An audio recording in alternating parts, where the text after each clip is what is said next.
Mudavadi anasema kwamba wakati umewadia kwa katiba ya mwaka wa 2010 kufanyiwa marekebisho, akipendekeza uchaguzi wa mwaka wa 2027 kufanyika pamoja na kura ya maoni.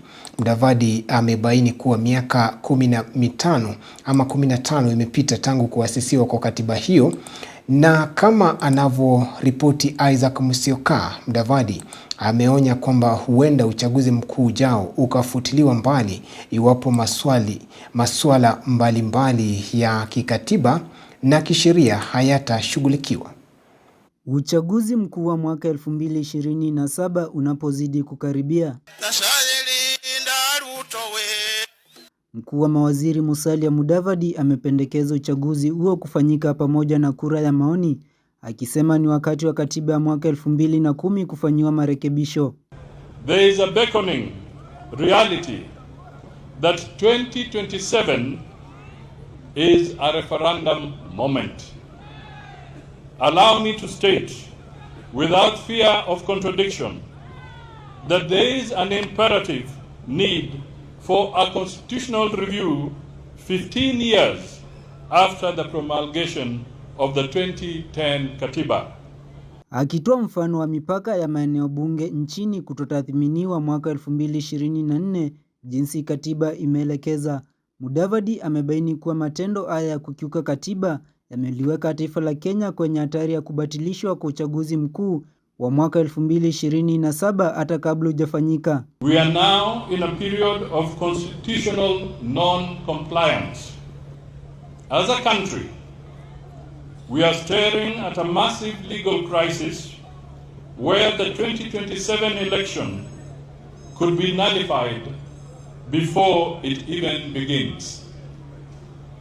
Our 2010 Constitution demands boundaries review every 8 to 12 years.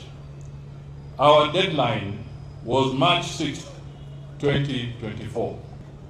Having noted that legal landmines that may hinder the delivery of the 2027 general elections and risk the nation departing from our long-held tradition of holding elections every 5 years.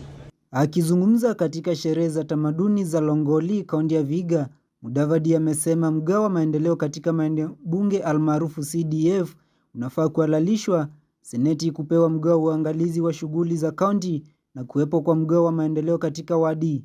That we must entrench the NG-CDF, that is the CDF, in the constitution.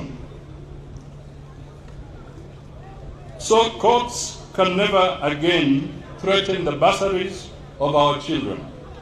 That we need also to introduce a new development fund, namely the Senate Oversight Fund, to cater for the specific role played by senators in providing for devolution. Akitetea hoja yake ya kuandaliwa kwa kura ya maoni, kiongozi huyu amependekeza kuwepo kwa ofisi ya waziri mkuu na ofisi rasmi ya upinzani. For a unified face of Kenya in government, we must formalize the office of the Prime Minister and the leader of the official opposition to ensure that every region sees its face in the mirror of government. Isaac Musyoka, Undugu TV.